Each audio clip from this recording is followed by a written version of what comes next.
जिंदाबाद सभी साथियों को।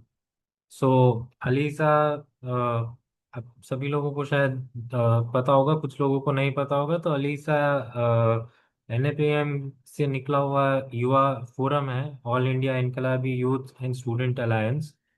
तो हम हर महीने कुछ ना कुछ इश्यू को लेते हुए स्टूडेंट्स, यूथ की एक कॉन्शियसनेस बने, एक सॉलिडारिटी हो अलग अलग इश्यूज पे। ये कोशिश करते हैं, और स्टूडेंट्स एंड यूथ के खुद के इश्यूज को भी हम कैसे एक सॉलिडारिटी दे पाए। तो ये एक फंडामेंटल चीज है अलीसा के लिए। एंड लास्ट मंथ हमने कैंपेन किया था, जहाँ पे पॉलिटिकल प्रिजनर्स जो अ, बहुत ही अन्याय भरे तरीके से इनकार्सरेटेड किए गए हैं, और बहुत सालों से, समय से जेल में वक्त गुजार रहे हैं बिना ट्रायल के। उनको कैसे एक सॉलिड कंटिन्यूअसली सॉलिडारिटी देते रहे, उसको लेते हुए कैंपेन किया था। और इस महीने हमको लगा कि it is very critical to organise something around Palestine. बहुत सारे युवा साथियों के बीच में पैलेस्टाइन में कुछ हो रहा है इतना अंदाजा है, लेकिन what should be their standpoint, how should they be seeing this issue, what does this mean, and उसका क्या हिस्टोरिकल बैकग्राउंड है, what does it imply, the complicity of India in genocide and global complicity, what does that implicate for us? तो इन सारे questions पे कुछ हो, कुछ एक डिस्कशन हो, उसके लिए वी थॉट कि we should first have this session and then see कि कैसे ये जो कॉन्शियसनेस की बात हो रही है, वो पैलेस्टाइन को लेते हुए भी एक कॉन्शियसनेस युवाओं के बीच में हो। तो इस वजह से ये सेशन ऑर्गेनाइज करने का सोचा था। तो हमारे बीच सौम्यदा है, अंजलि है, कृतिका है, एंड वो लोग हमको अलग अलग चीज़ों पे, अलग अलग थीम्स पे अपनी बात शेयर करेंगे। एंड फिर I think we can have a open discussion. And also this is a space where we can express our solidarity messages with Palestine। बहुत सारी जगहों पे सॉलिडारिटी एक्सप्रेशंस को कर्ब भी किया जा रहा है। So this is also one such space where we can express. And so yeah, like I think we can start. The flow is that Ritika can, I think, first share what has been happening in last 2 years. Like there is a history to it, जो Soumyada will share with us. But since 7th October 2023 is seen as a trigger point, or like that is where people think this has started from. So it's important that we first well into कि पिछले 2 साल में क्या हुआ है, and then Soumyada can take us through uh, the historical uh, overview and what has been the history of it. So I think Kritika, you can start, I think. Okay ठीक है, I can start. I'll also, sorry, I'll just share a bit about you. So, Kritika is a legal researcher who works on labor and environmental issues. She's part of Najar, the legal forum that has emerged from NAPM, and also NASED. So, yeah, we welcome Kritika to share the thoughts on this. या thank you and I can start, but I think Soumyada's point on the history will be really important to keep in mind जब हम ये बात सुन रहे हैं. And just to say कि I'm not an expert on this, but जो भी मेरे पास जानकारी है, I'm happy to share. And yeah, so 2023 अक्टूबर से जो हुआ है, like it's a tall order to cover everything, and हमारे पास बहुत टाइम नहीं है, तो मैं कुछ कुछ पॉइंट्स पे फोकस करूंगी, और बाद में we can also take up all points for discussion. तो ब्रॉडली मैं बात करूंगी, एक तो जो एट्रोसिटीज हुए हैं अक्टूबर से, और दूसरे जो लीगल डेवलपमेंट्स हुए हैं, and we can also talk about the solidarity and resistance that has happened, पर आई एम श्योर मेरे साथियों भी ये कवर करेंगे। तो अगर एट्रॉसिटीज जो इजरायली स्टेट ने किया है उसकी बात करेंगे अक्टूबर 7 से, और कीप इन माइंड कि जो भी मैं एट्रॉसिटीज बात कर रही हूँ वो इसराइल ने पहले भी आइदर कंटिन्यूसली या in different points in time they have done it to Palestinians. तो these are not new things, but October 7 के बाद जो इसराइल ने अटैक्स एट्रॉसिटीज किया है उसका इंटेंसिटी और स्केल बहुत ज्यादा बढ़ गए हैं।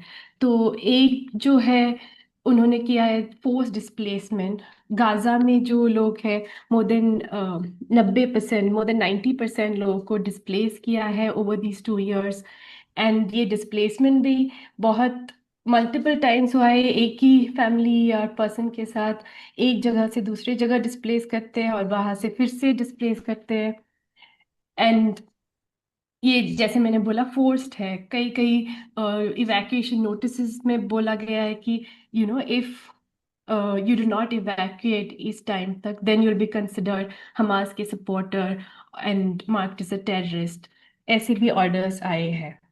फिर जो उन्होंने किया है through out is targeted attacks. I mean through out these 2 years हमने देखा है बॉम्बिंग्स, किलिंग्स, ये सब। एंड उसमें बहुत टारगेट भी किया है, एक तो इंडिविजुअल्स और दूसरे इंस्टीट्यूशंस को।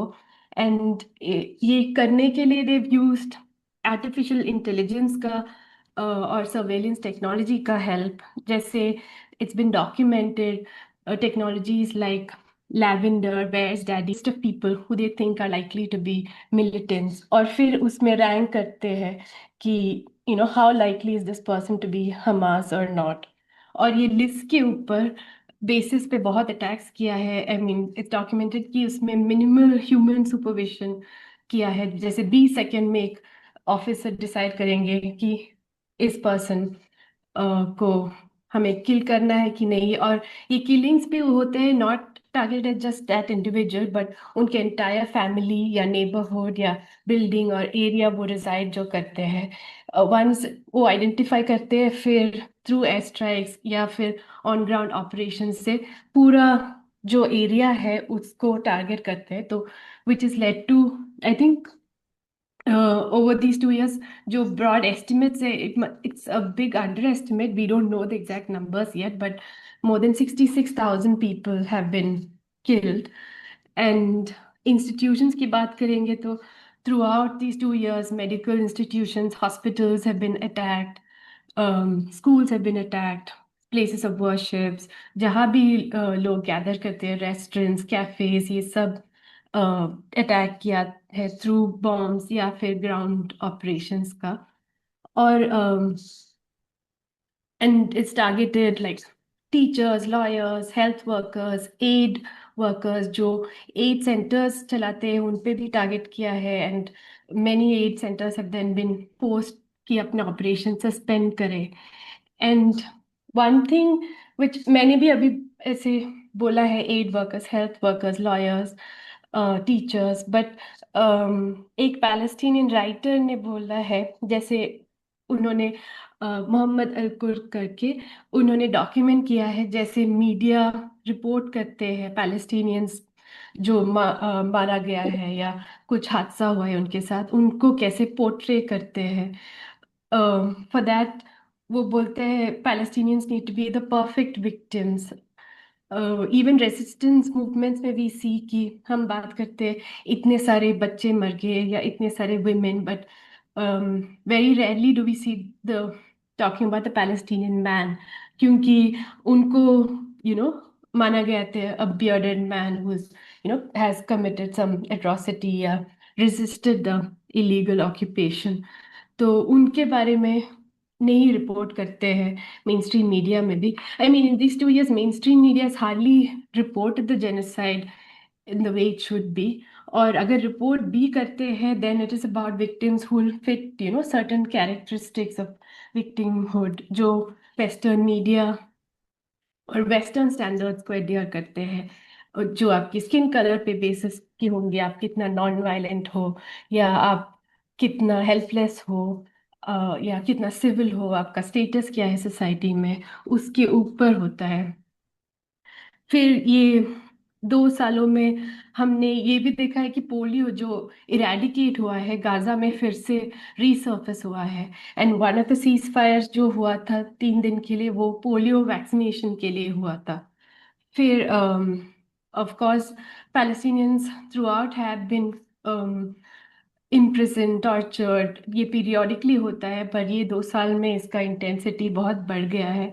और बट बस गाजा भी नहीं, वेस्ट बैंक से भी बहुत लोग को इम्प्रिजन करते हैं।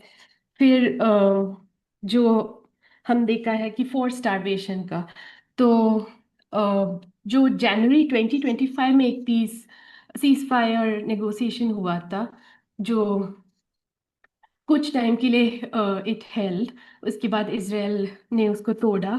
और मार्च 1 से जो भी एड, जो भी बचा कुचा एड आता था, वो completely उन्होंने स्टॉप किया। तो there was no food, medical aid that was entering Gaza. And उसके बाद कुछ महीनों बाद यूएस और इसराइल ने मिलकर गाजा ह्यूमैनिटेरियन फाउंडेशन सेटअप किया, जिसको पैलेस्टीनियंस बोलते हैं Gaza humiliation foundation.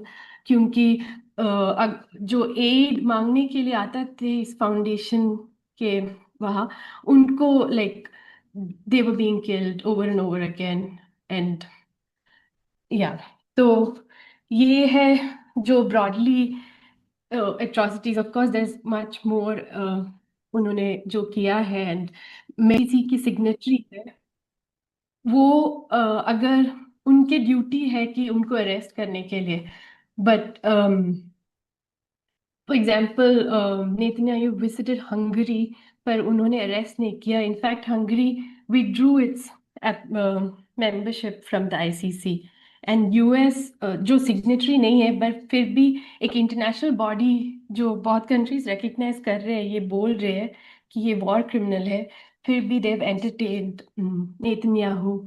And in fact उन्होंने आईसीसी मेंबर्स के ऊपर सैंक्शंस डाले हैं। And also UN general assembly में Netanyahu just recently gave like a 40-minute speech even after ये सब findings के बावजूद। And yeah, so this is broadly जो legal developments हुए internationally। And अभी जो सीज फायर नेगोशिएशन हुआ है, called the 20 point peace plan, जो यूएस ने सॉर्ट ऑफ ब्रोकर किया है। एंड इसमें आई मीन इसमें इसराइल का कुछ अकाउंटेबिलिटी नहीं है 2 साल में जो उन्होंने किया है। And instead they set up different governance system जिसमें पैलेस्टीनियन रिप्रेजेंटेटिव्स है and international experts, completely ignoring जो पैलेस्टीनियन लिबरेशन मूवमेंट इतने सालों से जो है उसके बारे में। एंड ये कमिटी, ये गवर्नेंस कमिटी को सुपरवाइज करते हैं एक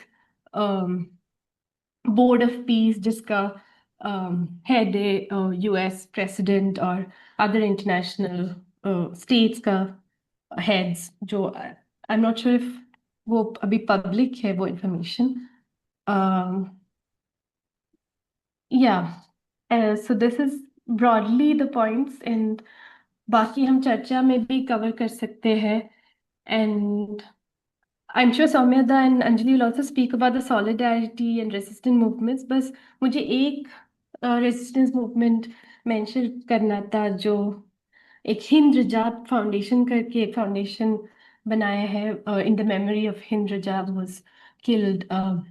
उसमें जो है लीगल एक्शन के लिए है, इंटरनेशनली एंड नेशनली। एंड ये जो करते हैं not just to the state but in Israeli defence forces, IDF में जो मेंबर्स है उनके अगेंस्ट भी इंस्टीट्यूट करते हैं action. And not just, and in any country like, तो पॉसिबली इंडिया में भी ये आईडीएफ मेंबर्स अगर प्रेजेंट है, उनके अगेंस्ट ये एक्शन कर सकते हैं। एंड बहुत सारे IDF members often many other countries including India में अपने रेस्ट एंड रिक्रिएशन जो उनकी बहुत छुट्टी मिलती है वो मनाने आते हैं। तो या बाकी अगर कुछ सवाल है तो एंड में we can discuss it. Over to you सौम्यदा।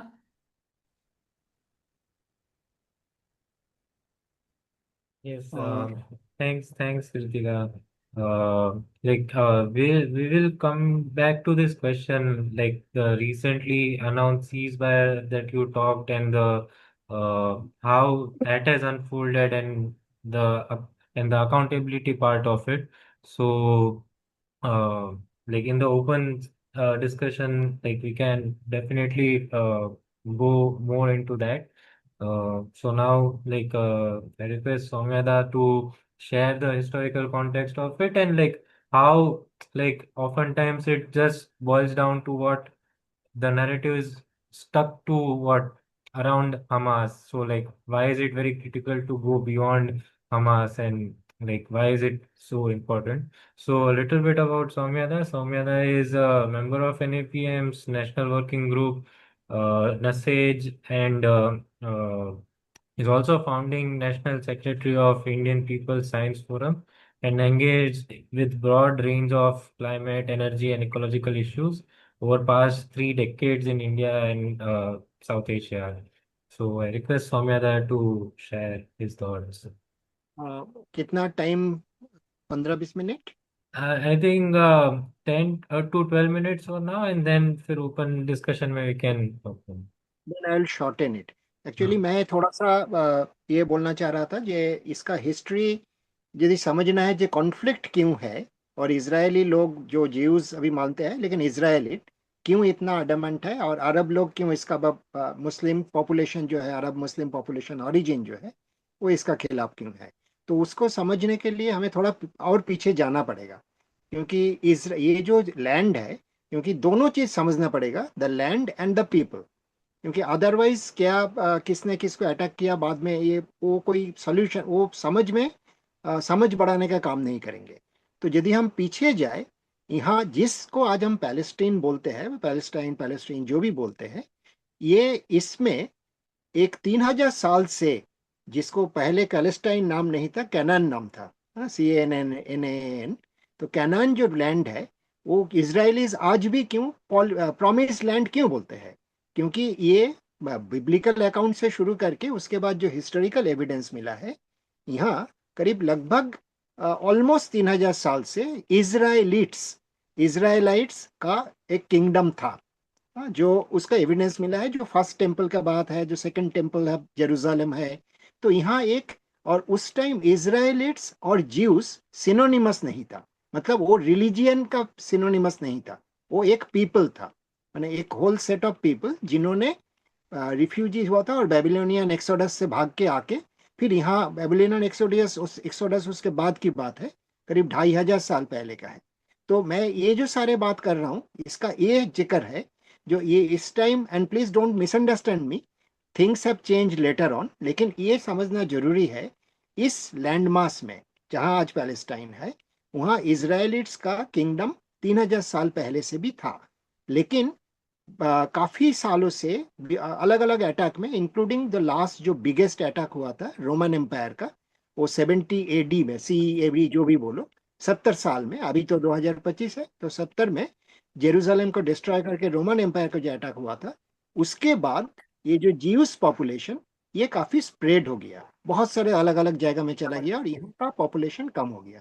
अभी याद करेंगे जी, अभी तक भी इस्लाम नहीं आया, अरब मुस्लिम जो एम्पायर उसके बाद आया वो नहीं था। क्लियर है, इस लैंड में करीब 707 सेंचुरी, मतलब 600 से 700 साल का बीच में, यहाँ अरब जो वर्ल्ड है, जो मुस्लिम एम्पायर्स है, ये मुस्लिम एम्पायर्स इसको कब्जा करे। माने ये जो पैलेस्टाइन, जॉर्डन, उसके साथ सीरिया का हिस्सा, पार्ट ऑफ इराक, ये पूरा लैंड मास, ये पूरी जो अरब मुस्लिम वर्ल्ड का, अरब पावर्स का कब्जा में आ जाए।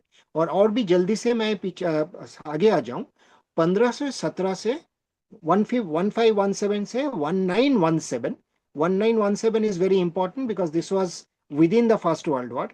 इस जमाना में यहाँ ऑटोमन एम्पायर का राजत्व था। ऑटोमन जानना पड़ेगा कि वो टार्क था, वो अरब्स नहीं थे। ऑटोमन का राज था और अरब के ऊपर अरब Muslim population by this time, क्योंकि जैसे मैंने बोला जो ओरिजिनल जो ज्यूस पॉपुलेशन था वो काफी डिस्पर्स हो गया था। तो इस टाइम में 1917 तक आते आते ये 400 सालों में मुस्लिम पॉपुलेशन ऑलमोस्ट 85 टू 90% हो गया था और बाकी कुछ माइनर क्रिश्चियन पॉपुलेशन, कुछ ज्यूस पॉपुलेशन था। तो ये 400 साल में यहाँ जो अरब मुस्लिम वर्ल्ड का लोग रहते थे, लेकिन उसका राज होता था ऑटोमन एम्पायर का। तो इससे यहाँ थोड़ा सा इसका 3-4 साल पहले से कुछ और चीज शुरू होता है जो इसका कॉन्फ्लिक्ट का, आज का कॉन्फ्लिक्ट का बढ़ाने में, क्योंकि कॉन्फ्लिक्ट का जड़ पहले से है, एक ही लैंड मास में अलग अलग पॉपुलेशन का क्लेम है और दोनों पॉपुलेशन मानते हैं ये हमारा राइटफुल क्लेम है। ज्यूस मानते हैं ये हमारा प्रॉमिस लैंड है, क्योंकि मोजेस हमें यहाँ लीड करके लेके आए थे। मोजेस इसके बाहर रुक गए थे, जोशुआ उसको लीड किए थे। जो बाइब्लिकल स्टोरीज वो विश्वास करते हैं, बाइब्लिकल स्टोरीज है, मैं कोई रिलीजन के ऊपर कमेंट नहीं करता, लेकिन बाइब्लिकल स्टोरी ऐसे है। 100 उसके किलोमीटर बाद तक चली जाती है, तो फाइनेंस पे लिया है। Can the others be muted place. तो दूसरा चीज जो है, जो अरब मुस्लिम पॉपुलेशन जो यहाँ करीब 700 800 900 साल से पॉपुलेशन बढ़ते गया, और जो मैंने बोला ऑटोमन एम्पायर का जमाना में उनको ऊपर रिप्रेशन भी काफी बढ़ा। तो ये दोनों का क्लेम था कि ये हमारा होमलैंड होना चाहिए, यह हमारा फ्रीडम होना चाहिए, हम यहाँ रूल करेंगे। तो ये मैं बोल रहा हूँ कि 1517 से 1917 तक ये और स्ट्रोंगर हुआ और इस जमाने में ज्यूस पॉपुलेशन काफी कम हो गया था। तो ये हिस्ट्री था जो फर्स्ट वर्ल्ड वॉर के पहले तक। और जब फर्स्ट वर्ल्ड वॉर के जब शुरू हुआ 1914 में, उस टाइम पे अब सब जानते हैं ब्रिटेन फ्रांस ये लोग एक साथ थे और बाकी साइड में जर्मनी और बाकी दूसरा पावर्स थे। तो ये जो ब्रिटेन के से इस एरिया में इस टाइम ऑटोमन एम्पायर के साथ, ऑटोमन एम्पायर जर्मनी के साथ अलाइड था। तो इसके साथ वॉर के लिए ब्रिटेन, क्योंकि इसका आप यदि जियोग्राफिकल पोजीशन देखें, आप स्वेज कैनाल जो बहुत इंपॉर्टेंट एक पैसेज है, स्वेज कैनाल इसी एरिया में है, साइनाई पेनिसुला के बगल में, जो आज के इजिप्ट आज के कंट्रोल लिया है, लेकिन उस टाइम इजिप्ट का कंट्रोल नहीं था। तो इसका बहुत क्रिटिकल इंपॉर्टेंस है ट्रेड के लिए, कोई वार सप्लाई के लिए, सब कुछ के लिए। इसीलिए ब्रिटिश एम्पायर, ब्रिटिश फोर्सेस इसको अटैक करते हैं और इसको कब्जा करते हैं। और ये एक साल के अंदर 1918 तक इसके ऊपर पूरा ब्रिटिश कब्जा आ जाते हैं, 1917 का तक एक्चुअली। तो ये जो स्थिति है वहाँ इसके बाद से लीग ऑफ नेशंस, जो यूनाइटेड नेशंस का प्रेडेसेसर है, लीग ऑफ नेशंस के पास जाते हैं, क्योंकि जो इसके ठीक पहले जो एक चीज हुआ था 1915 में, ब्रिटिश गवर्नमेंट जो मैकमहन जो एम्बेसडर थे, उन्होंने मक्का का जो शरीफ थे, मक्का का जो शरीफ थे हुसैन, उनको प्रॉमिस किया कि ये जो एरिया है पैलेस्टाइन और उसके साथ जुड़े हुए जो इराक जॉर्डन ये पूरा एरिया है, इसमें ऊपर अरब मुस्लिम कंट्रोल रहेगा, वो ब्रिटेन उसको मदद करेगा। तो ये उन्होंने प्रॉमिस किए थे। और 1916 में एक सीक्रेट एग्रीमेंट बना ब्रिटेन एंड फ्रांस का, उसका नाम था साइमन पिको एग्रीमेंट, जिसमें नॉर्दर्न पार्ट, जिसमें पैलेस्टाइन उसके साथ जुड़ा हुआ हिस्सा, जॉर्डन का हिस्सा, ये सारे जाएगा फ्रांस को, और साउदर्न पार्ट जिसमें इजिप्ट और बाकी सारे हिस्सा आते हैं वो जाएगा ब्रिटेन को।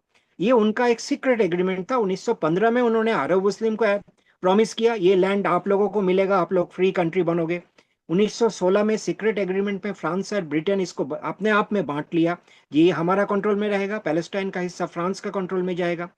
और 1917 में जो ब्रिटिश फॉरेन सेक्रेटरी थे बल्फोर, उन्होंने एक उस टाइम में एक चीज मैंने इसको जोड़ना चाहूंगा, पिछले इसके पहले पिछले 3-4 सेंचुरी में ज्यूज बिजनेसमैन, आप सब जानते हो जो Jews are very good businessman, तो पूरी दुनिया में पर्टिकुलरली यूरोप और बाकी देशों में ज्यूज बिजनेसमैन बहुत मैसिव अमाउंट में उनको वेल्थ क्रिएटेड हुआ था उनके हाथ में। जैसे आज के दिन में अदानी अंबानी सर का हाथ में है, वो सरकार चलाते हैं, सरकार के ऊपर दबाव डालते हैं, ठीक इसी तहत ऐसे बहुत सारे ज्यूज बिजनेसमैन के हाथ बहुत वेल्थ था, जिसमें मॉन्टेफेरोस था, रॉथस्चाइल्ड, ये सब उसी टाइम का थे जो आज के दिन में मल्टी बिलियनर जैसे होते हैं उस ढंग का बिलियनर्स थे। तो इन लोगों का इन्फ्लुएंस ब्रिटेन और यूरोपियन इसमें काफी था। मतलब सरकार के ऊपर डायरेक्टली वो रूल नहीं करते थे, क्योंकि मनी पावर उसमें काफी इन्फ्लुएंस था। तो 1915 में जब ब्रिटेन शरीफ हुसैन को प्रॉमिस किया कि यहाँ अरब मुस्लिम कंट्री होगा, इंडिपेंडेंट कंट्री होगा, जब ब्रिटेन इसको पूरा ये करेगा, कब्जा कर लिया। 16 में उन्होंने फ्रांस और ब्रिटेन अपने आप डिवाइड कर लिया। 17 में बल्फोर का डिक्लेरेशन नाम पे जो फेमस है, वो बल्फोर ने लिखते हैं रॉथस्चाइल्ड को एक लेटर, जो ब्रिटिश गवर्नमेंट इस एरिया में, पैलेस्टाइन का जो एरिया है, यहाँ एक ज्यूस होमलैंड देने के लिए बहुत फेवरेबली विचार कर रहे हैं। और लेकिन यहाँ जो ओरिजिनल मुस्लिम पॉपुलेशन रह रहे हैं, उनको अधिकारों पे और उनको जो पोजीशंस है उसके ऊपर कोई असर ना पड़े, लेकिन यहाँ एक ज्यूस होमलैंड होगा। तो ये एक खिचड़ी ब्रिटेन ने, जो आज के दिन में जो अरब इजराइल कॉन्फ्लिक्ट है, इसका खिचड़ी फाइनली ब्रिटेन ने 1915, 1916, 1917 का ये तीनों चीज से बहुत अच्छा से पका दिया, क्योंकि आप एक ही जाएगा, एक ही चीज अलग अलग लोगों को प्रॉमिस कर रहे हो। फिर उसके बाद लीग ऑफ नेशंस आते हैं। लीग ऑफ नेशंस उसके मैंडेट फिर ब्रिटेन को देते हैं, ये जो पैलेस्टाइन होगा ये ब्रिटेन का कंट्रोल में रहेगा, ब्रिटेन इसको गवर्न करेगा। तो वो अपने आप से छोड़ देते हैं। फिर 1920 से 1948 तक इसमें कंट्रोल ब्रिटेन का रहते हैं। लेकिन इस जमाना में धीरे धीरे, माने 1800, इसका बहुत पहले से, 30 से 35 साल पहले से, करीब 1880 से आप यदि हिस्ट्री देखें यूरोप का, पर्टिकुलरली पूर्वी यूरोप, ईस्टर्न यूरोप का देशों में, और तब का जो रशियन एम्पायर, तब सोवियत यूनियन नहीं था, रशियन एम्पायर में 1880, 1890, 1895, 96, 2000 तक का, सॉरी 1900 तक का ये बात कर रहा हूँ। तो उस टाइम रशिया में, पूर्वी यूरोप में ज्यूज लोगों के ऊपर बहुत ज्यादा अत्याचार बढ़ा है। मैंने जो एंटीसेमिटिज्म फीलिंग है, और जो बहुत सारे रायोट्स हुआ, बहुत किलिंग्स हुआ। नाजी जर्मनी का जो होलोकॉस्ट वो पहला नहीं है, पूर्वी यूरोप और रशिया में काफी बार हुआ है। तो उसके चलते बहुत बड़े संख्या में, मतलब 20, 40, 50 हजार फैमिलीज, कुछ कुछ लोग बोलते हैं और भी ज्यादा, वहां से भागना पड़े। और उसमें एक बड़ा हिस्सा इसी एरिया में आके ये जो मल्टीपल बिलियनियर्स थे, जो ज्यूज बिलियनियर्स थे, इनको आर्थिक मदद से पैलेस्टाइन का जमीन खरीदना शुरू किया। उसमें प्रेशर भी ब्रिटिश गवर्नमेंट उसको फेवर किया, क्योंकि 17 का डिक्लेरेशन उसको रिजल्ट है, क्योंकि जो वेल्थ है, जीविस बिजनेसमैन का जो वेल्थ है, उसको रिजल्ट अल्टीमेटली बल्फोर डिक्लेरेशन है। लेकिन वो जो वो ब्रिटेन को वॉर एफर्ट में, ब्रिटेन को युद्ध में, फर्स्ट वर्ल्ड वॉर में लड़ने में जो बहुत ह्यूज अमाउंट ऑफ पैसा जाते हैं, उसको काफी पैसा, जो कई डिक्लेरेशन नहीं है, लेकिन काफी पैसा इन लोगों से मिला in lieu of support to Jews. तो ब्रिटेन ने एक्टिवली सपोर्ट किया ज्यूज लोगों को यहाँ आके बैठने में। हाँ, बाद में, जो बाद के बात है, लेकिन उसके पहले से मैं जो दो चीज बता रहा हूँ, जो 1917 के पहले से 1880 से शुरू करके काफी बड़े संख्या में ज्यूज फैमिलीज यहाँ फिर वापस आना शुरू किया। और इसका शुरुआती दौर पे 1997 में एक बेसेल में, स्विट्जरलैंड में वर्ल्ड फर्स्ट जियोनिस्ट कॉन्फ्रेंस हुआ, और जिसके चलते वर्ल्ड जायोनिस्ट ऑर्गेनाइजेशन तैयार हुआ, जिसका प्राइमरी एम था एक ज्यूस होमलैंड पैलेस्टाइन में एस्टेब्लिश करो, और इसको सपोर्ट पूरी ज्यूस जो बिलियनियर्स उस टाइम का थे दुनिया भर के, उनको फुल सपोर्ट में ये बना है, जिसमें हर्जल एक मेजर रोल प्ले किया जायनिज्म में। तो वो बड़ा हिस्ट्री है। लेकिन ये जो 1880 का दशक से शुरू करके और 2000, सॉरी 1900, बार बार 2000 आ रहा हूँ, 1900 का 10-15 तक जो ज्यूस इन्फ्लक्स हुआ है, इसमें काफी हद तक पैसा का रोल था, उन्होंने खरीद लिया। लेकिन अरब मुस्लिम वर्ल्ड में इसके खिलाफ, जैसे यहाँ अभी भी जो होता है, कहीं पैसा वाला लोग आके हमारा गरीब गांव का जमीन खरीद लेते हैं, गांव वाले का, तो काफी लोग बेच देते हैं, लेकिन उसके खिलाफ काफी असंतोष पैदा होता है, क्योंकि वो एक पैसा का पावर में आप उनको डिस्प्लेस कर रहे हो। तो यही चीज 1880 से और 1910-15 तक होता रहा। लेकिन जब 1920 से ब्रिटेन का मैंडेट में आ गया पैलेस्टाइन, तब Britain in lieu of financial support और बाकी सारे सपोर्ट, क्योंकि ये जो ज्यूस बिजनेसमैन, वेरी टाइकून्स जो होते थे, इनका पॉलिटिकल इन्फ्लुएंस काफी होता है। उसमें कोई आज के दिन में कोई बड़ा बदलाव नहीं आया उस चीजों में, वो तभी भी था। 100 साल पहले भी था, आज 2025, वो 1920 में भी वही था। तो ये जो सपोर्ट था, इसीलिए ब्रिटेन ने ज्यूस इमिग्रेशन को बड़े स्केल में सपोर्ट किया। और ये जो जायनिस्ट, वर्ल्ड जायनिस्ट ऑर्गेनाइजेशन जो तैयार हुआ, इन्होंने बहुत एक्टिवली इस एजेंडा को, जो original Jews homeland in our promised land, जो हमारा होमलैंड होगा, जो हमारा बिब्लिकल प्रॉमिस्ड लैंड है, वहां जाके, तो इसको फुल फोर्स में दुनिया भर का ज्यूस बिजनेसमैन सपोर्ट किया। ब्रिटेन, जिसको हाथ में गवर्नेंस था, कंट्रोल था, उन्होंने सपोर्ट किया। और पूरी दौरान अरब रिसेंटमेंट, अरब मुस्लिम जो रिसेंटमेंट, वो बढ़ते गया। तो इसके बाद जब 1918 के आसपास पहला बार 1900, एक मिनट, एक चीज जो था, ऑटोमन एम्पायर के हाथ में जब ये पूरा एरिया था, तब अरब वर्ल्ड को ब्रिटेन ने प्रॉमिस किया था, जो मैंने बोला हुसैन को, कि आप लोग यदि इसको खिलाफ, ऑटोमन टर्क को खिलाफ रिवोल्ट करोगे, तो आपको ये कंट्री आपको दे दिया जाएगा। तो उन्होंने रिवोल्ट किया। फिर उनको लगा कि हमारा फ्री कंट्री बनेगा, लेकिन उसके बाद ब्रिटेन ने कंप्लीटली उसको, जैसे विश्वासघात, गद्दारी किया। ब्रिटेन वो जो प्रॉमिस था, वो प्रॉमिस को कंप्लीटली इग्नोर कर दिया। तो उसके चलते भी अरब रिसेंटमेंट काफी बढ़ते गया। जो हमारा प्रॉमिस था, हमने रिवोल्ट किया, हमने बहुत सारे जान गंवाया। आपने देखा होगा लॉरेंस ऑफ अरेबिया फिल्म, तो ये ब्रिटिश मिलिट्री ऑफिसर थे, तो ये सारे ब्रिटिश डिजाइन था। तो इसके चलते 1920 से 1947 तक अरब रिसेंटमेंट बढ़ते गया। 1936 तक आते आते इतनी ज्यादा ज्यूस पॉपुलेशन वहां आ गया था, ये पैलेस्टाइन का जो अरब पॉपुलेशन, वो बहुत बड़े पैमाने पर, ये नकबा का पहले के बात है, काफी बड़े पैमाने पर डिस्प्लेस्ड हो रहा था। उसमें एक बड़ा हिस्सा था पैसा का पावर, दूसरा ब्रिटेन का एक्टिव सपोर्ट। लेकिन जब सेकेंड वर्ल्ड वॉर, तो 1936 से अरब अरब जो मुस्लिम्स, जो वहां का पॉपुलेशन था, वो फिर ब्रिटेन के खिलाफ रिवोल्ट किया, क्योंकि रूल ब्रिटेन करता था। ब्रिटेन के खिलाफ रिवोल्ट किया। फिर आर्म्ड स्ट्रगल बहुत हुआ, लेकिन उसको बहुत ब्रूटली ब्रिटेन ने दबाया और कंप्लीटली ऑलमोस्ट खत्म कर दिया by the time the second world war started 1939 में। तो 1939 के बाद जब सेकेंड वर्ल्ड वॉर थोड़ा आगे बढ़ा, पहले तो जैसे मैंने बोला, ब्रिटेन ने ज्यूस को काफी मदद किया। लेकिन जब बहुत ज्यादा ज्यूस यहाँ आने लगा और ब्रिटेन को वार में पैसा का जरूरत हुआ, फिर उनको ज्यूस का इससे पैसा लेना था।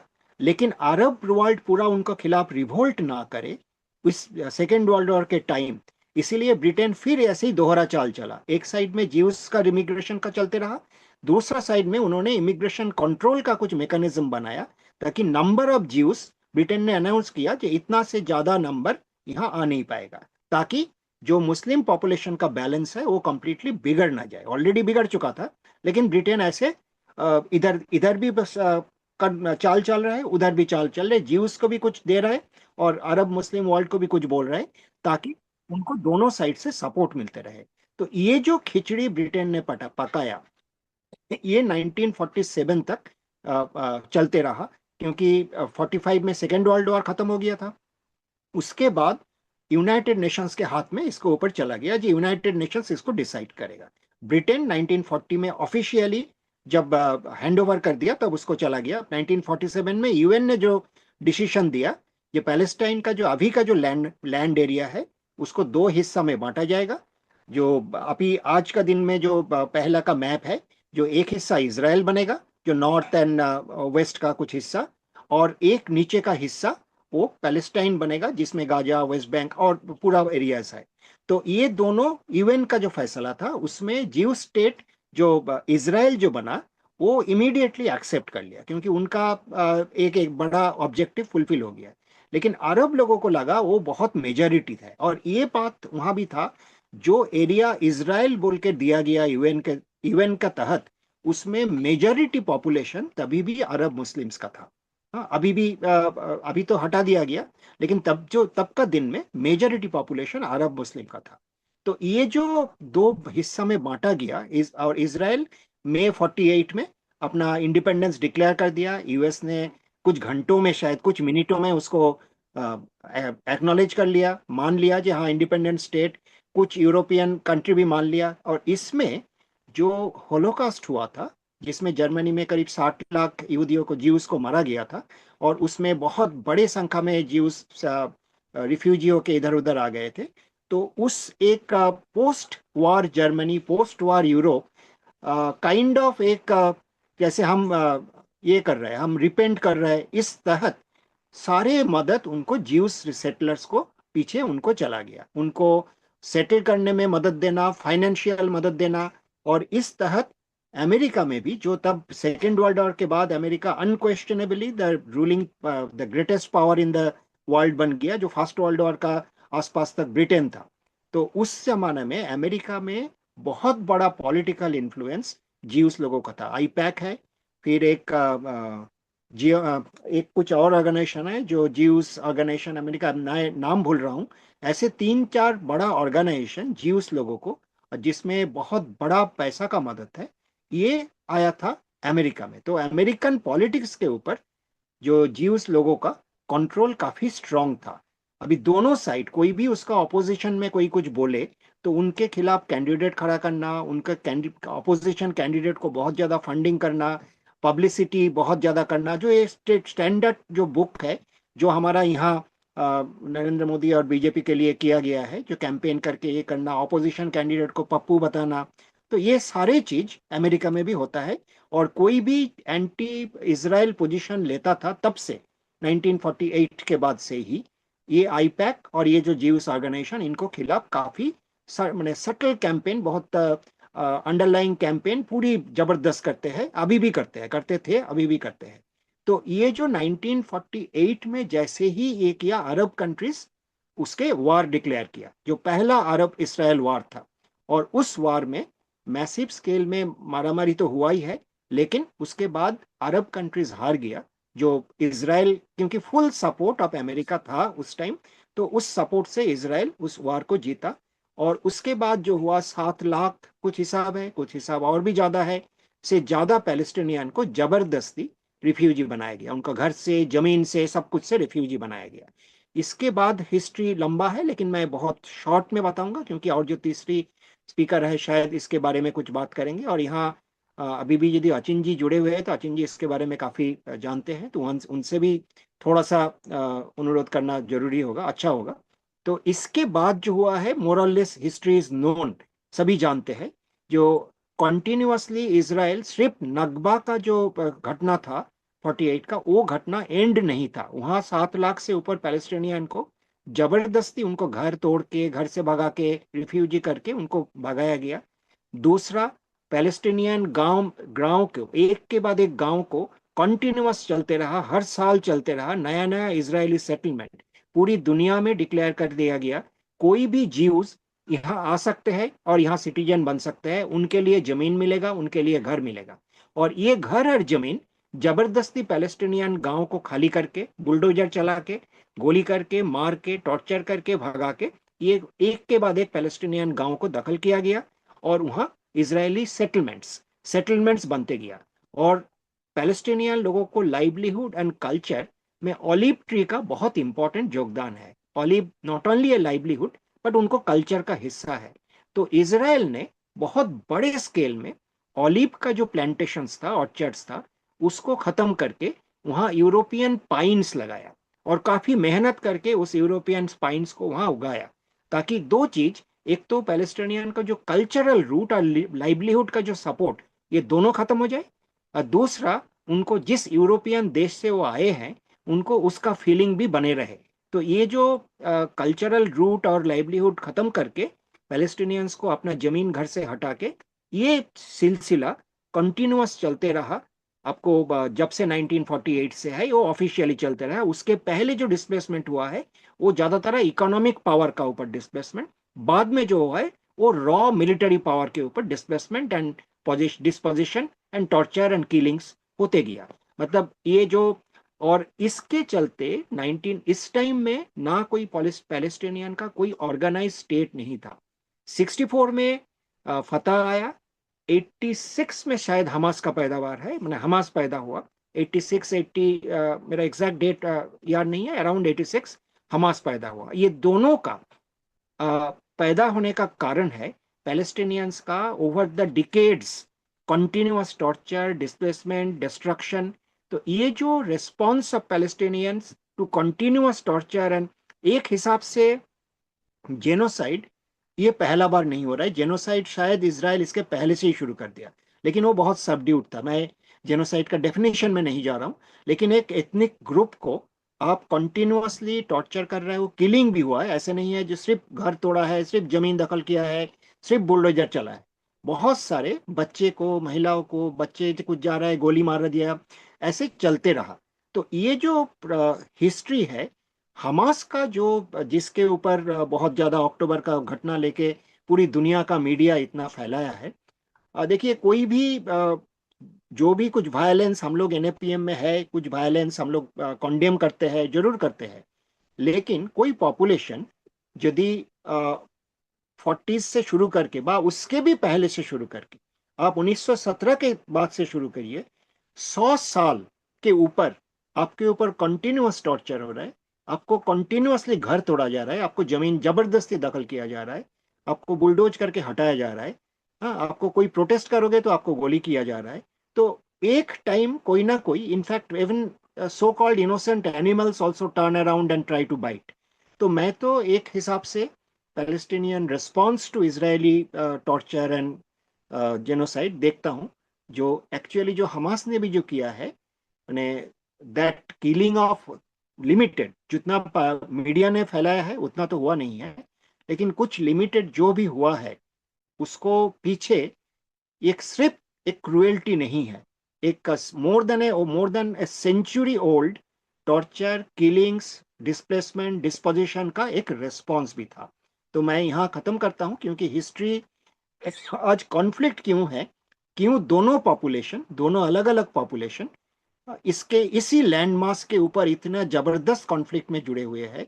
पूरी अरब वर्ल्ड जो एक टाइम पैलेस्टाइन का साथ था, काफी लड़ाई हुआ, 48, 56, 60, यम किप्पुर वार, 6 डे वार, उसके बाद यम किप्पुर वार 73, कंटिन्यूअस वार्स हुआ। एक दो बार अरब कंट्रीज, इजिप्ट जैसे यम किप्पुर में थोड़ा सा जीता था, लेकिन फिर से हार गया, साइनाई लूज किया। ऐसे बहुत सारे इतिहास है। लेकिन आज के दिन में जो है पैलेस्टीनियंस ऑलमोस्ट अलोन खड़े हैं। दुनिया का पब्लिक ओपिनियन उनके साथ है, लेकिन स्टेट पावर्स इंक्लूडिंग अरब देश उनके साथ सीधा खड़ा देखता नहीं है। ये एक बहुत बड़ा क्या बोलेंगे, ह्यूमैनिटी का ऊपर बहुत बड़ा धब्बा है, एक ब्लैक ब्लैक मार्क है। क्योंकि ये not only as a Muslim, that is not a identity, not only as a ethnic population, but a population which was living in that land for centuries, several, many centuries. No doubt the Israelis also lived there thousands of years back. So the Israelis, the Jews have a right to some part of it. तो इसका जो एक solution पहले निकला था, this will be my last point, एक बार एक country होगा जहां दोनों पॉपुलेशन रहेगा। हाँ, ये एक सोल्यूशन सामने आया था, लेकिन ये दोनों साइड के एक्सेप्टेबल सोल्यूशन नहीं था, इसीलिए ये सोल्यूशन रिजेक्टेड हो गया था। तो आज के दिन का जो कॉन्फ्लिक्ट है उसका रूट, पहला रूट शुरू होता है 3000 साल, लगभग 3000 साल में, और पिछले 2000 2500 साल से जो ये डेवलप किया, और उसके बाद ऑटोमन एम्पायर का दौरान जो डेवलप किया, जो हमारा मुस्लिम डोमिनेशन बना, और उसके बाद आज के जो कॉन्फ्लिक्ट का जो भयानक रूप है, इसका जड़ है ब्रिटेन। और ब्रिटेन इसका खिचड़ी पकाया, ब्रिटेन ने इसको कॉम्प्लिकेटेड किया, ये वायलेंस को प्रमोट किया, और एक्चुअली आज का कॉन्फ्लिक्ट का पूरा जिम्मेदारी लेकिन उसने भाग गया। तो स्थिति, इसका बैकग्राउंड ये है, इसका हिस्टोरिकल रूट्स ये है। अभी सोल्यूशन, टू स्टेट सोल्यूशन के लोग बात करते हैं, आज के दिन में practically two state solution is the only solution. लेकिन two state solution should be from the with the boundaries of 1947, not the present day boundaries.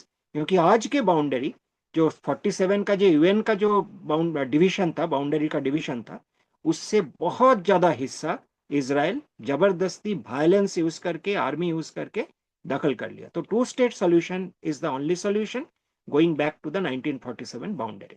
Thank you. Thank you सौम्यदा, ये काफी डिटेल्ड अपने हिस्टोरिकल ओवरव्यू दिया, and this was very useful, and even to understand the depth of it, तो ये काफी important था। And because Anjali has a flight to catch also, so I request Anjali to share their thoughts and Anjali will be talking about जो सौम्यदा भी बोल रहे थे कि currently Palestine is standing alone in fighting this genocide. So what are some of the ways that people have deployed in terms of expressing the solidarity, how that has curbed, how the global corporate complicity has unfolded in furthering this genocide. So these are some of the things जिस पे अंजलि बात रखेंगे. So Anjali के बारे में I'll just share a bit. Anjali is a member of Indians for Palestine and a researcher. She's also an illustrator who studies labor rights and social security in informal sector. So I request Anjali to uh, share their thoughts. Hi hi thank you. पहली बात तो sorry, जैसे ही अगर कोई announcement होता है तो मैं बंद कर दूंगी, मैं म्यूट पे चली जाऊंगी। लेकिन एक अच्छा पॉइंट उठाने के लिए यहाँ पे ये है कि जैसे अभी हिस्ट्री की बात हुई और जैसे उन्होंने भी बोला कि शायद मैं तो नहीं हूँ एक्सपर्ट हिस्ट्री पे, उसमें अचिन का बोलना ज़्यादा बेहतर रहेगा। लेकिन अभी जो चल रहा है उसके बारे में काफ़ी सारी रिपोर्ट्स हाल ही में आई हैं, जिनमें से जैसे कृतिका ने भी बताया, फ्रांचेस्का एल्बनीज जो यूएन रेपुटेड टू पैलेस्टाइन है, फॉर पैलेस्टाइन, उन्होंने काफ़ी ज़बरदस्त एक रिपोर्ट निकाली थी आज से 3-4 महीने पहले, जिसमें उन्होंने बताया था कि किस किस तरीके से ग्लोबली कितनी कंपनीज, उसमें कम से कम 200 एंट्रीज हुई थी। अलग अलग जगह से उनको लोगों ने रिपोर्ट करा था कि किस तरह से लोग कंप्लिसिट हैं, कौन कौन सी कंपनियां हैं जिनका रोल रहा है, जिनमें अगर आप सोचें कि आप डेली लाइफ में ऑपरेट कैसे करें, तो Microsoft, amazon, Google, in fact zoom तक, मतलब जीने के लिए जो बेसिक आज कंट्रोल हो गया है कॉर्पोरेट्स का हमारी लाइफ के ऊपर, उनमें ऐसी कोई कंपनी शायद ही होगी जिसका कंट्रोल नहीं होगा। और उन्होंने फिर यही बोला था कि पहले तो इकोनॉमी ऑफ द ऑक्यूपेशन चलती ही थी, वो तो जब से इसराइल का इंसेप्शन हुआ है तब से कब्जा करने के बाद पूरी अर्थव्यवस्था उस कब्जे पे ही बसी है। लेकिन अभी पिछले 2 साल से जिस हिसाब से नरसंहार चल रहा है, तो उस जेनोसाइड को लेके इन्होंने अब जेनोसाइड के, they have made it an economy of the genocide, कि अब नरसंहार से, नस्लकुशी से जितना भी हम मुनाफा कमा सकते हैं उसको कमाने की कोशिश की जाए। तो अब कुछ कंपनियों का इन्वॉल्वमेंट इसमें डायरेक्ट है, कुछ कंपनियों का इनडायरेक्ट है। जैसे कुछ कंपनियां प्रॉफिट कमाती हैं सेटलमेंट्स पे, अपनी फैक्ट्रीज चढ़ा के, कुछ ना कुछ करके, और कुछ कंपनियां सपोर्ट देती हैं दूर से बैठ के ही। अब वो सपोर्ट किसी भी रूप में हो सकता है, वो आईटी के रूप में हो सकता है, वो यहाँ से हाँ मतलब टेक के तौर पे ज्यादातर, लेकिन अलग अलग सर्विसेज में कैसे कैसे दूर से बैठे हुए सपोर्ट दिया जा सकता है, उस पे होता है। तो आप टेक्नोलॉजी प्रोवाइड कर सकते हैं, आप कंस्ट्रक्शन कंपनीज जो यहाँ पे इक्विपमेंट बनाती हैं डिमोलिश करने के लिए, वो वहाँ पे जाता है, मतलब सिर्फ भारत की बात नहीं है, ग्लोबली वहाँ से कंपनियां भेज रही हैं डिमोलिश करने के लिए, इलीगल सेटलमेंट्स बनाने के लिए, कंस्ट्रक्शन के लिए इक्विपमेंट जा रहा है। तो इसके बाद में टूरिज्म के लिए जो आपकी लिस्टिंग्स होती हैं, जैसे कि booking.com, एयरबीएनबी इसके प्राइम एग्जांपल्स हैं, कि कैसे वहाँ ऑक्यूपाइड टेरिटरी पे और सेटलमेंट्स पे भी, माने सिर्फ इसराइल के अंदर ही नहीं, जो कि एक्चुअली काउंट होगा because it is occupation, economy of the occupation.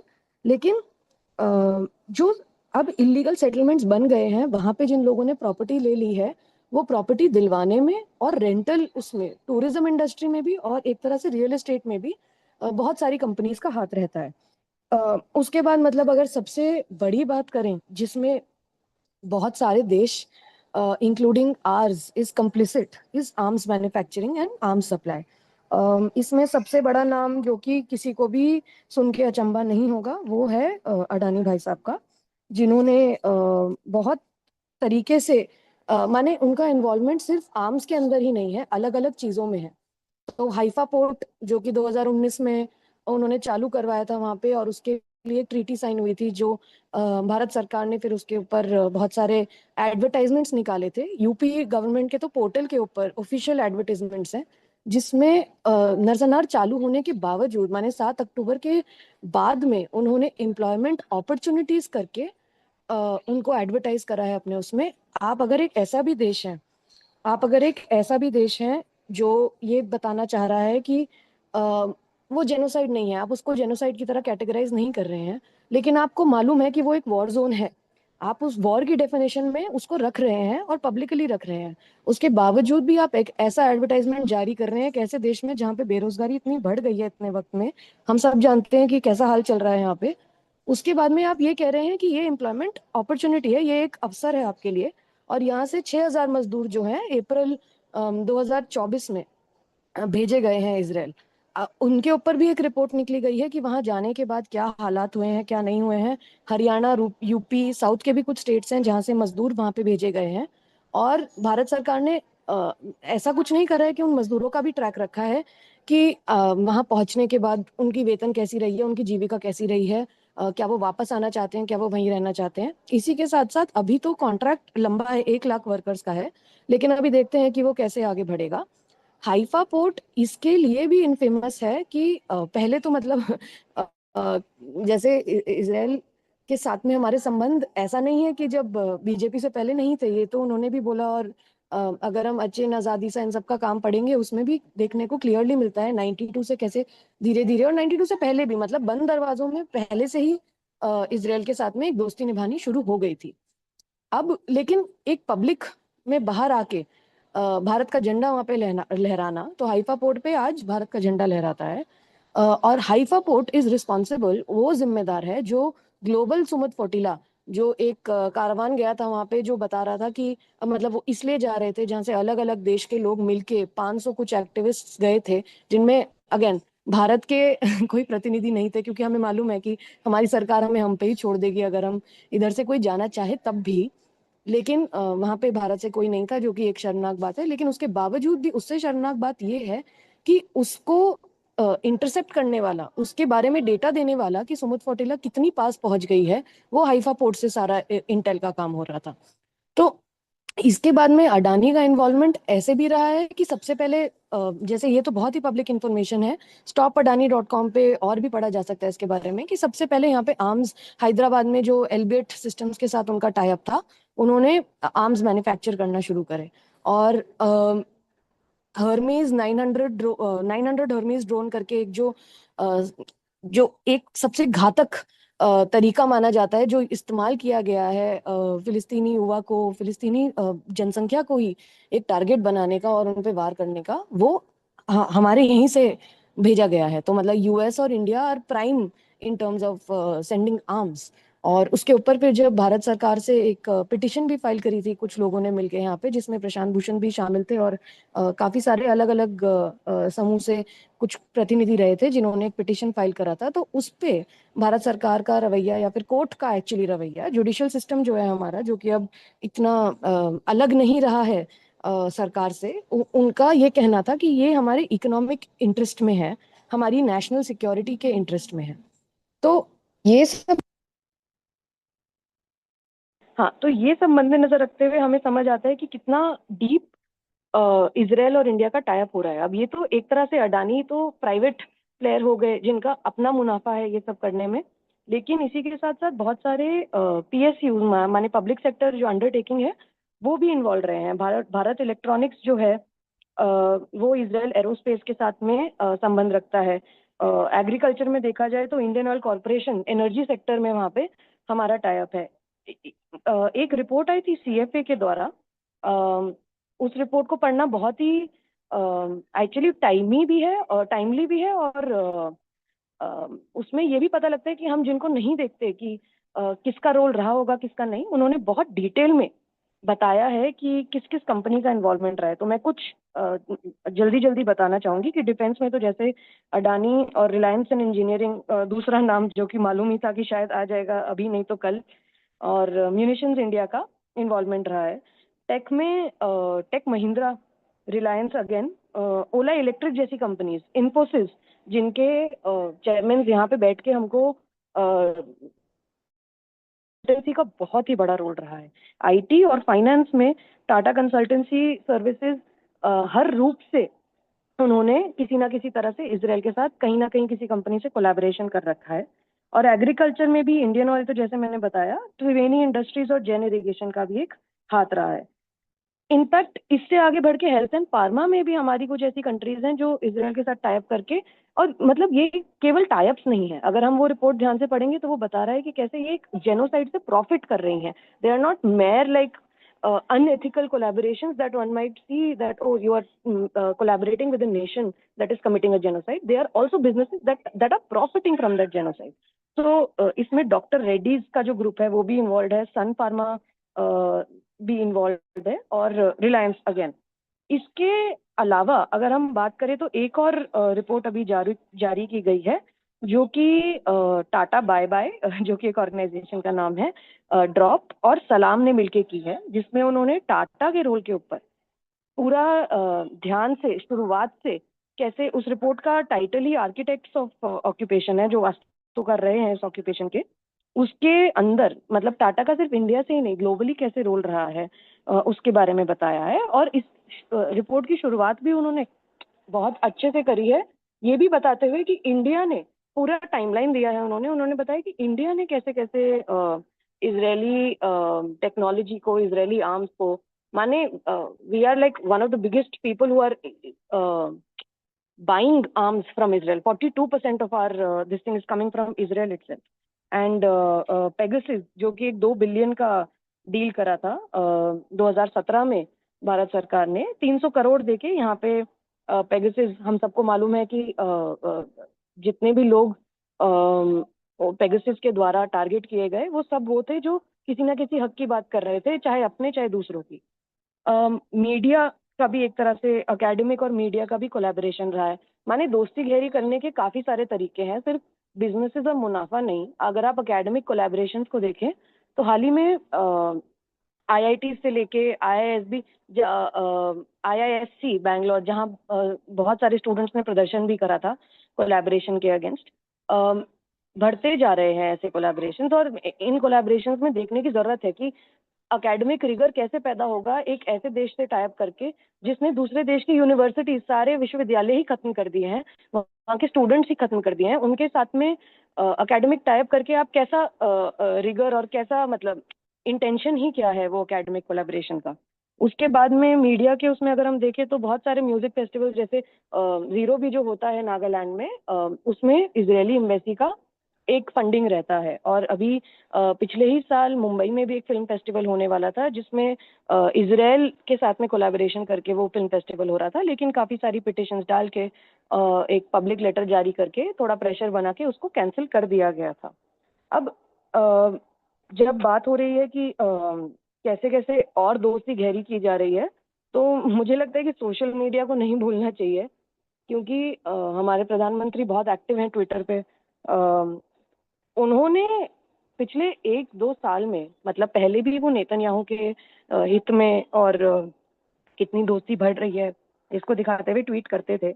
लेकिन अगर आप उनका प्रोफाइल अभी जाके देखें तो जिस हिसाब से बधाई दी गई है एक जेनोसाइड रुकवाने की, गले मिलती फोटोएं बार बार शेयर करी गई हैं, और 2014 से ही जिस तरह से पब्लिकली बाहर आके इजराइल से एक दोस्ती का माहौल बनाया गया, including multiple visits to that country, that also is very questionable. जहाँ पे आप एक देश को बार बार रिमाइंड कराते रहते हैं कि डेमोग्राफिक डिविडेंड है, द यूथ इज एक्टिव, तो what is the message that you are trying to send across to the youth. And this also translates to the this also, like, we can note this in the very recent visit from the finance minister of Israel, जहाँ पे दोबारा Twitter पे मतलब एक bilateral treaty sign की गई, जिसके public information अभी तो कुछ दिया ही नहीं गया है कि वो ट्रीटी किस बारे में है, उसका क्या यहाँ पे असर होगा, उसका क्या महत्व है नहीं है, किस तरह से वो नुकसान कर सकती है नहीं कर सकती है, वो कोई पब्लिक इंफॉर्मेशन अभी जारी नहीं करी गई है. लेकिन वो विजिट को जैसे डॉक्यूमेंट किया गया है, और पीयूष गोयल, निर्मला सीतारमण जो कि देश के पार्लियामेंट में बैठते हैं, उन लोगों ने जिस हिसाब से ट्वीट करा गया है that delighted to meet you, एक ऐसे फाइनेंस मिनिस्टर को जो ओपनली जायनिस्ट तो है ही by virtue of being in the parliament of Israel, but is also extremely vile in his speech openly, even when he's addressing like other countries. उनके साथ में आप मिलके एक्टिवली, जो 2 साल से जेनोसाइड चल रहा है, उनके साथ आप मिलके ऐसा ट्वीट करना लाजमी समझ रहे हैं, जहाँ पे आप लिख रहे हैं कि deeply grateful to meet you, delighted to meet you. तो यही सब कुछ बातें हैं। मुझे लग रहा है मैं काफी 10 मिनट से तो ऊपर चली गई हूँ, लेकिन क्योंकि कृतिका ने भी जैसे बोला था, और एक जो बात रखनी थी सॉलिडारिटी की, उसमें एक थोड़ी खुशी की बात ये है कि अभी भी हमारे, ऑल्दो एक रिसर्च हुई थी जिसमें जो प्यू रिसर्च इंस्टीट्यूट ने करी थी, जहाँ पे पाया गया था कि सिर्फ 38% जो भारतीय हैं वो, आई एम सो सॉरी, एक second.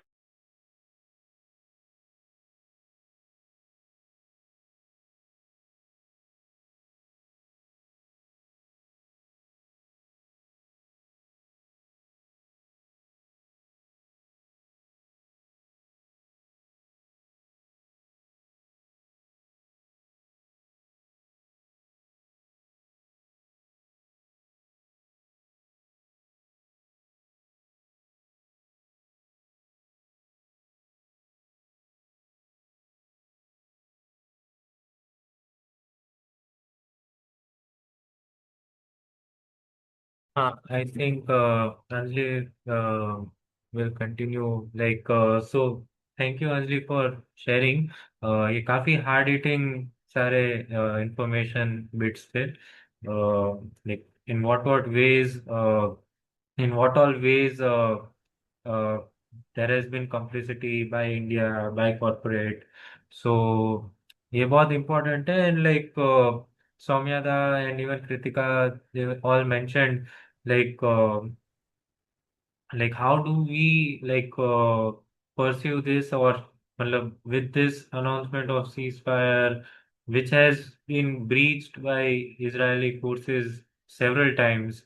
So it's not really ceasefire, but still whatever the announcement that has been around, given that, what is it that we should be demanding for? Why is it important to keep on expressing our solidarity with Right, Palestine? right. Like, it's not just about the ceasefire. It's not even a ceasefire, but it's not just ceasefire, but Settler something that occupation. rights the wrong that has been happening since so many years. So this is like a question to all three of you. In fact, everyone over here, Soumyara, Kritika, Anjali, and whoever has joined, like we can collectively think what does it mean for all of us, and even express some other मैं thoughts if they're there. Sorry Hemant, Yeah, मैं 2 minute बोल देती हूँ और फिर हाँ, मैं बोलना बंद कर दूंगी। yeah, yeah. यही सॉलिडारिटी के फॉर्म्स में हमें बहुत सारे छोटे छोटे ग्रुप्स जो पुराने ग्रुप से भी जुड़े हुए हैं, जो भारत में अलग अलग मूवमेंट्स चलते जा रहे हैं, उनमें से निकल के दिखे हैं। उनमें से एक जिनको हाईलाइट करना बहुत जरूरी है वो है Indian people in solidarity with Palestine. ये और इनमें से ही कुछ लेफ्ट विमेन ग्रुप्स के साथ में जो एक्टिविस्ट रहते थे वो, और ये ऐसे ग्रुप्स रहे हैं जो छोटे छोटे डेमोन्स्ट्रेशन, जो बीडीएस लिस्ट है, बॉयकॉट, सैंक्शन एंड डाइवेस्ट, जितनी भी कंपनीज और कॉर्पोरेट्स इन्वॉल्व हैं इसराइल के साथ बिजनेस में और वो उससे मुनाफा कमा रही हैं, उनके अगेंस्ट, उन जैसे मैकडोनल्ड्स, मतलब लेस के फैक्ट्री के आगे तो नहीं, लेकिन McDonald's, KFC, Subway, in fact Coke वगैरह, मतलब ये अभी तो इन लिस्ट की बात करिए, जो कंपनीज एमएनसीज हैं, फूड जायंट्स हैं, जो मतलब कोलैबोरेट करके और मुनाफा कमाती हैं, वो तो बहुत ही लंबी लिस्ट है। यूनिलीवर भी उसमें जुड़ा हुआ है। तो ये इन लोगों, इनके आगे छोटे छोटे डेमोन्स्ट्रेशंस करते हैं, क्योंकि हमें पता है कि लंबे डेमोन्स्ट्रेशंस करने से तो किसी भी प्रदर्शन पे पुलिस तुरंत पहुंच जाती है, और फिर उसके बाद में ऐसा भी रहा है कि कुछ साथियों के अगेंस्ट केसेस कर दिए गए हैं, फिलिस्तीन का झंडा निकालने पे केस कर दिए गए हैं। तो इस जंक्चर पे मतलब मैं लास्ट पॉइंट यही बोलूंगी कि बीडीएस एक अच्छा तरीका है पैलेस्टाइन के साथ सॉलिडारिटी दिखाने का। और एक नो थैंक्स करके ऐप रहता है जो सभी साथी अगर अपने फोन में डालना चाहें तो डाल सकते हैं। उसमें आप बेसिकली जो भी आप खरीदना चाहें या जिस भी सर्विस को आप अवेल करना चाहें, आप डाल के देख सकते हैं और पढ़ भी सकते हैं कि वो कंपनी इस जेनोसाइड में और इजरायली सेटलर कॉलोनियलिज्म इस सब में वो कंप्लिसिट है या नहीं है, और फिर निर्णय ले सकते हैं। सॉरी, अब मैं बोलना बंद कर देती हूँ। Thank you very much for accommodating and listening. Thank you.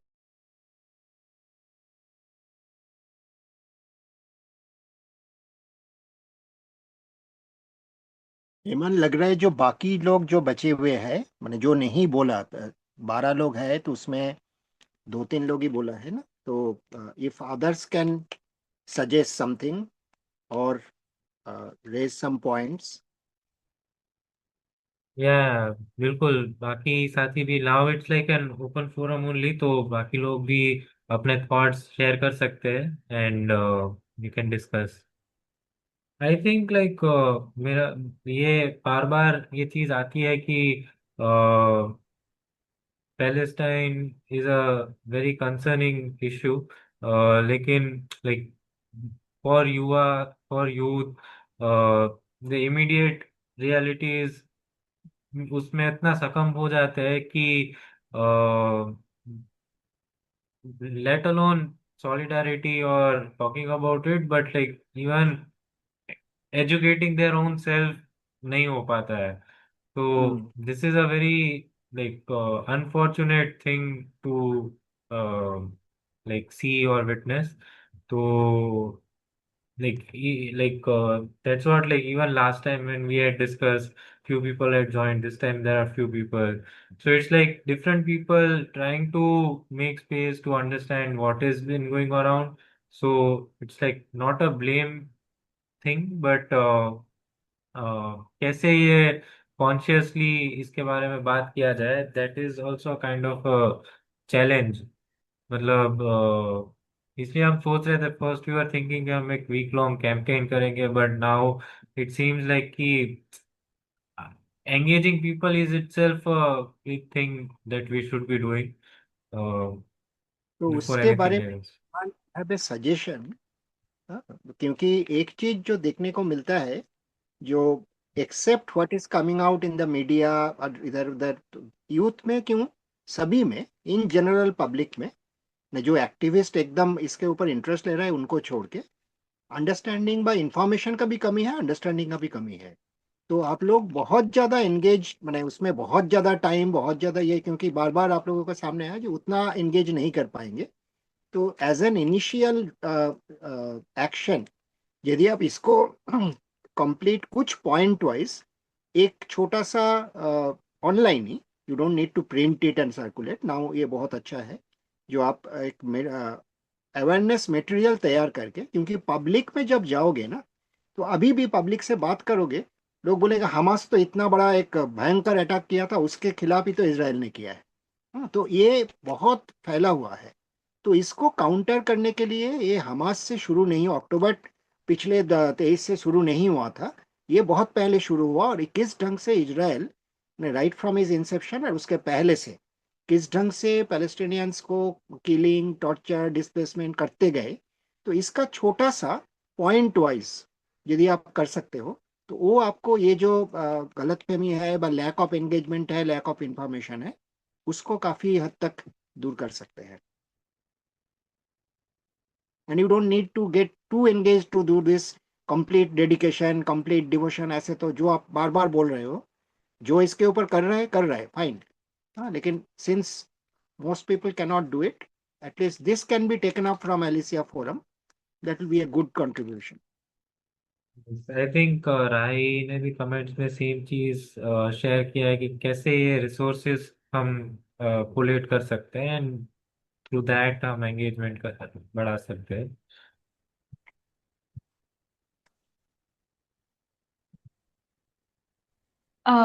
And just to add, जैसे अंजलि बोल रहे थे, जो एग्जिस्टिंग ग्रुप से उनको ज्वाइन कर सकते हैं, जैसे she saying Indian people in solidarity with Palestine, जो बीडीएस मूवमेंट बॉयकॉट डाइवर्स सैंक्शन कर रहे हैं, वो ग्रुप्स को बॉयकॉट करना। पर specially since this the youth group, जैसे जितने एजुकेशनल इंस्टीट्यूशंस से कोलैबोरेशंस है, अगर वो और क्लोजली ट्रैक कर सकते हैं, इंस्टीट्यूट्स में प्रोटेस्ट कर सकते हैं, जो ऑलरेडी हो रहा है, जैसे अजीम प्रेमजी में भी अभी हुआ है, आईआईएससी में भी हुआ है। अगर यूथ ग्रुप्स को इस एंगल पे एंगेज करें, या कल्चरल जो कोलैबोरेशंस हो रहे हैं इंडिया इसराइल के तौर पे, वो किए। और एक बहुत ज़रूरी और चीज़ है, but I don't know if ये यूथ फोरम का मैंडेट पे आता है, पर ट्रेड यूनियंस के साथ भी एंगेज करना, क्योंकि बहुत कंट्रीज में trade unions have also taken a strong stance. जैसे इटली में एक जनरल स्ट्राइक हुआ था ऑन द पैलेस्टीनियन जेनोसाइड। तो हमारे भी जो ट्रेड यूनियंस है उनका भी कोलैबोरेशन और सपोर्ट बहुत इसेंशियल है, स्पेशली क्योंकि जो जो कंपनीज अंजलि ने भी बोला उन जो बीडीएस लिस्ट में भी है, ट्रेड यूनियंस का भी सपोर्ट ज़रूरी है इस इसको लंबी तौर पे ले जाने के लिए। और जैसे हेमन यू आल्सो सेड कि this is not cease fire and this not the end. Palestinian जो लिबरेशन मूवमेंट है इट्स अ लॉन्गर वन। तो जो आप लोग ही बोल रहे हैं, पहले हम सबका जो एजुकेट और करना है और पीपल को इसमें लाना है। और जैसे अंजलि बोल रहे थे, इंडिया का इतना क्लोज कोलैबोरेशन है इसराइल के साथ जो बहुत लोगों को नहीं पता है। तो to make that more common knowledge, जो ये ग्रुप्स भी कर रहे हैं, आई थिंक जैसे Indian people in solidarity with Palestine जो नेबरहुड्स में जाके पैम्फलेट्स बता रहे हैं कि बीडीएस मूवमेंट के बारे में डेमोन्स्ट्रेशंस कर रहे हैं। तो बहुत ऐसे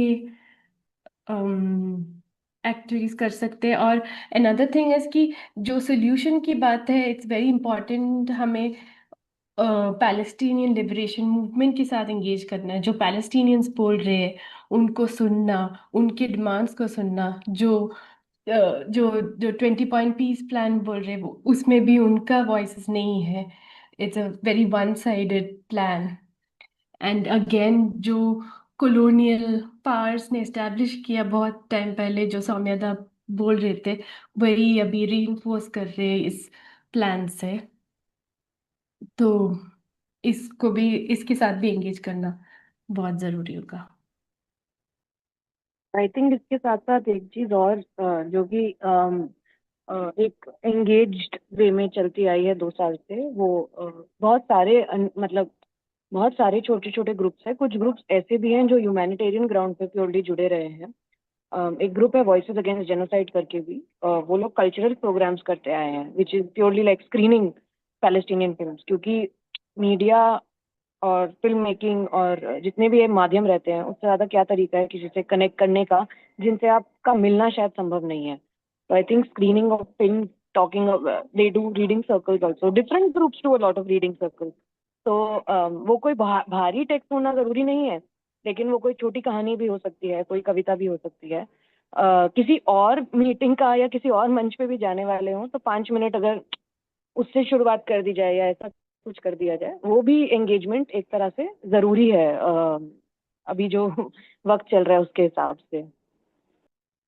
बिल्कुल। आई डोंट नो, मतलब सौम्यता ने भी मेंशन किया कि two state is a practical solution. मतलब मुझे नहीं पता सोल्यूशन क्या, बट लाइक आई थिंक ये जो सस्टेन्ड सॉलिडारिटी है, not even in big forms but in like very routine, like in imbibed in very routine things, जैसे अंजलि ने भी शेयर किया। I think that is very important because yeah, it is very important to keep bringing it up in the conversations and to keep talking about it. So that is one way one can easily engage and keep on talking about it, if nothing else. Uh, Thank you, Samyada, Kritika, Anjali, for like joining. Like all of you like agreed to join at very short notice. So uske liye bhi thank you. And it was a useful conversation, useful discussion, and बहुत सारे in depth information भी सुनने को मिला. So for me it was very meaningful and I think जो जिन भी लोगों ने ज्वाइन किया था उनके लिए भी this would have been very important. So yeah, thank you so much.